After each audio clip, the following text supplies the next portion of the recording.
6 خطوات أساسية باعملهم علشان أحوّل أي قطعة أثاث قديمة وأحوّلها لقطعة فنية جديدة وأقدر أستخدمها كمان. ال6 خطوات دول هاشرحهم لِك بالتفصيل في الفيديو المجاني اللي جاي. ولو أول مرّة تشوفوني، اسمي دكتور يسرا، صيدلانية وشغّالة في الديكوباج من 2018. درّبت سيدات كتير من مختلف الأعمار على ديكوباج الخشب والقماش وطباعة المجات وتجديد الأثاث، وكمان درّبت أطفال. تعالوا نشوف الفيديو واشوفكم بعد الفيديو ان شاء الله. شوف ازاي جددت المكتب ده بالتفصيل في 6 خطوات. في عميله بعتت لي ان هي عايزه تجدد المكتب القديم ده، كان بتاع بابا هو اللي مصممه لها وهي عايزه تحتفظ بيه في شقتها. فعايزين نجدده وبقى الشكل ده الحمد لله. كنت عايزاه فانتج الشكل القديم كده شويه، وده كان شكله بقى في الاوضه بعد ما اتفرشت. طيب اول خطوه طبعا او اصعب خطوه هي الصنفره. انا عشان اسهل على نفسي فجبت صنفره كهرباء.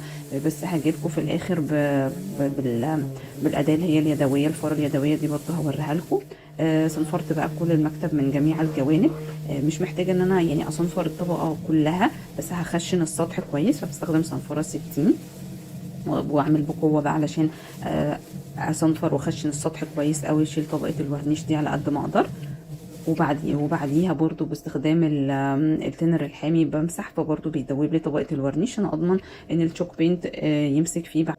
دي بقى الفارة اليدوي بعمل بيها كده وبخشن بيها، وبعد كده امسح بالفوطة.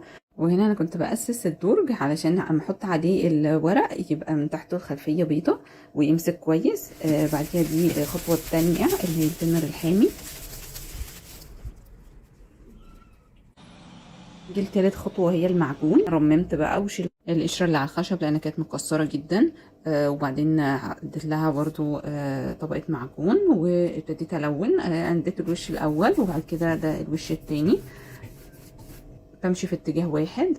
هنا بعد ما اديت الوش التاني لقيت ان في حتت باين ان فيها حفر، فاديتها معجون وصنفرتها، وبعد كده اديت تاني وش من اللون. هنا بقى هلزق الورق. بمشي في اتجاه واحد، ما بطلعش، ما بقاش فوق وتحت، لا يمين شمال كده. وبرضو يعني ما احاول ما ميلش الخط كمان لو عايز. وممكن يبقى معايا سبراي بخاخ كده زي ما عملنا في الفيديو بتاع الترابيزه، برضو علشان يخلي الفرشه تمشي بسهوله. بس هو بصراحه كان تقله حلو. الورق بقى بعد ما بينشف بروح عاملاه بالصنفره الخشنه عشان اشيل الاطراف. بعد كده بقى لون الاطراف بالروله. وبعد كده بدي العزل هنا بستخدم في التشوك بينت في كذا طريقه.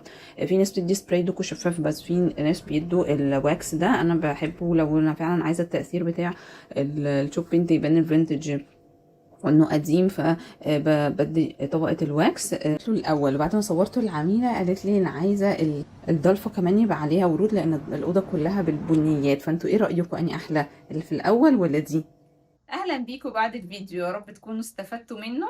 وعلشان فن تجديد الاثاث ده ممتع جدا، فعملت لكم ورش حضور بنتعلم فيه ازاي نجدد القطعة خطوة بخطوة عملي.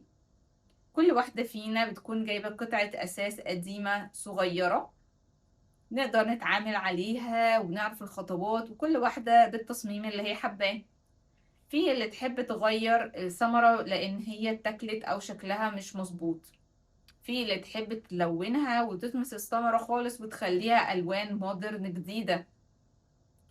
وفي اللي تحب تعملها بالتشوك بينت وعايزاها برضو ستيل تبقى كلاسيك.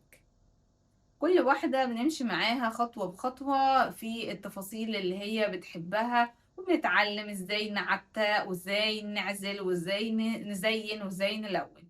وانتي مش محتاجة اي خبرة سابقة، كل التفاصيل هتتقال وهتاخديها في كورس مجاني اونلاين عشان ترجعي للفيديوهات تاني بسهولة في اي وقت لما تحتاجي لها. هسيب لك هنا على الموقع نتائج الورش اللي فاتت ورأي المتدربات وكمان الخطوات اللي هناخدها بالتفصيل. ولأي استفسارات تواصلي معايا على الواتساب، دوسي على أي زرار من الزراير اللي موجودة على الموقع هتوصلك بيا مباشرة عشان تسألي أو تحجزي في الكورس. أشوفك على خير، مع السلامة.